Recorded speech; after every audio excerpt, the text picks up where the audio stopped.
തറവാട്ടിലൊരു മരണം ഉണ്ടായിട്ട് 3 മൂപ്പരില്ല. ഇതാപ്പ സ്ഥിതി, നിങ്ങളെ പുയ്യാപ്പിളിന്റെ സ്ഥിതി. അൽഹംദുലില്ലാ പറയൂ കൂട്ടരെ, ഞാൻ അതിലില്ലെന്ന് പറയൂ. നമ്മളെ പറ്റി കുത്തുവാക്കുകൾ പറയട്ടെ.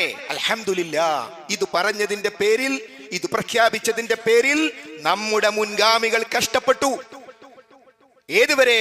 മഹാനായ മുഹമ്മദ് മുസ്തഫ നബി കരീം സ്വല്ലല്ലാഹു അലൈഹി വസല്ലമയെ കുറിച്ച് മക്കക്കാർക്കുണ്ടായിരുന്ന ഏക പരാതി ഫറഖ ഖുറൈശ്.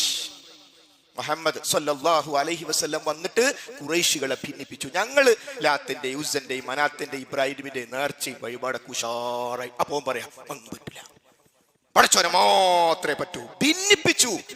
ആ പദം നമ്മുടെ നേരെ വരട്ടെ. ഇപ്പൊ നല്ല മനുഷ്യനാ. മരിച്ച 1-ാം ദിവസം അവിടെ ഉണ്ടായിരുന്നു, 2-ാം ദിവസം ഉണ്ടായിരുന്നു, 3-ാം ദിവസം ഒരു 11 മണിയാണ് മൂപ്പര് കാണില്ല. പിന്നെ മൂപ്പര് 5 മണിക്കാ. അല്ലല്ലാതെ ഇലാഹുണ്ട് എന്ന് പ്രഖ്യാപിക്കുന്ന മൗലൂദും ആത്തിബും ചെല്ലുന്ന സ്ഥലത്ത് മൂപ്പര് ആബ്സെന്റ്. അഷ്ഹദു, ഞാൻ സാക്ഷ്യം വഹിക്കുന്നു, അല്ലാ ഇലാഹ ഇല്ലല്ലാഹ്.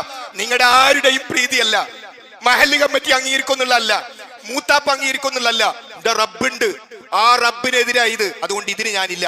5 മണിക്ക് ഞാൻ വീണ്ടും തിരിച്ചു വന്നു. മരണ വീടൊന്നും വിട്ടുക്കാൻ പറഞ്ഞിട്ടില്ല, ആ ചടങ്ങിനെ വിട്ടുക്കാൻ പറഞ്ഞു. ഇന്നാ ബുറാഉ മിൻകും, മഹാനായ ഇബ്രാഹിം അലൈഹി സ്വലാം പറഞ്ഞു, ഞാൻ നിങ്ങളിൽ നിന്ന് ഒഴിവായവനാണ്. ഏത് വിഷയത്തിൽ? അള്ളാഹു അല്ലാത്തവർക്ക് ഇബാദത്തുമായി ബന്ധപ്പെട്ട് നിങ്ങൾ ചെയ്യുന്ന കാര്യങ്ങളിൽ നിന്ന് ഞാൻ ഒഴിവായവനാണ്. കഫർ നബിക്കും, അതിൽ എനിക്ക് വിശ്വാസമല്ല. ആ വിഷയത്തിൽ ഞാനും നിങ്ങളും തമ്മിൽ അഭിപ്രായ വ്യത്യാസത്തിലാണ്. ഇതായിരിക്കണം സഹോദരങ്ങളെ നമ്മുടെ നിലപാട്. അപ്പോൾ റബ്ബല്ലാത്തവർക്ക് നേർച്ച കൊടുക്കുന്ന ഒരു ചടങ്ങ് വന്നാൽ, റബ്ബല്ലാത്തവരുമായി ബന്ധപ്പെട്ട ഒരു ജാറത്തിൽ ആ ഒരു കബറ് കെട്ടിപ്പൊക്കി അവിടെ ആഘോഷ സ്ഥലമാക്കി ജനങ്ങൾ ഒന്നാകെ അങ്ങോട്ട് പോകുമ്പോ, അവിടുത്തെ ഭക്ഷണം നമ്മുടെ വീട്ടിലെത്തുമ്പോ അതിപ്പോ മടക്കിയ പ്രശ്നാവൂലേ? പ്രശ്നാവണ്ട. ആ ചോറുമായി, അള്ളാഹു അല്ലാത്തവരെ വിളിച്ചു പ്രാർത്ഥിക്കുന്ന അഖീദയുള്ള പരിപാടിയുടെ ചോറുമായി വരുന്ന യുവാവിനെ നിങ്ങൾ ആട്ടി അകറ്റരുത്. ഇരിക്കാൻ പറയണം, മോനെ ഇരിക്കി, കുറെ ഓടിച്ചളർന്നു വരുന്നല്ലേ, ഇരിക്ക്, കഴിയെങ്കിൽ വെള്ളം കൊടുക്കണം, വീട്ടിലാൾ വന്നിരിക്കുകയാണ്. എന്നിട്ട് പറയാ, ഞാനേ മുഹമ്മദ് നബിനെ സല്ലല്ലാഹു അലൈഹി വസല്ലം വല്ലാതെ സ്നേഹിക്കുന്ന ആളാണ്, ഈമാൻ കിട്ടി മരിക്കണം എന്ന് വിചാരിക്കുന്ന ആളാണ്. ആ കബറിന്റെ അടുത്ത് പോകണമെന്ന് എന്റെ വിശ്വാസം. കബറിന്റെ അടുത്ത് പോവുകയും കബറാളിക്ക് വേണ്ടി പ്രാർത്ഥിക്കുകയൊക്കെ വേണം. പക്ഷേ നേർച്ച ഇബാദത്താണ്, അത് പടച്ചോന് മാത്രമേ കൊടുക്കാൻ പറ്റുള്ളൂ. അത് പടച്ചോനല്ലാത്തവർക്ക് കൊടുത്തതിന്റെ ഭക്ഷണം അത്. അതുകൊണ്ട് ഇതിരിക്ക് പറ്റൂല. മോന് വിഷമമില്ല? വിഷമമില്ല. ഓ, നമ്മൾ തമ്മിൽ എന്താ തെറ്റുന്നത്?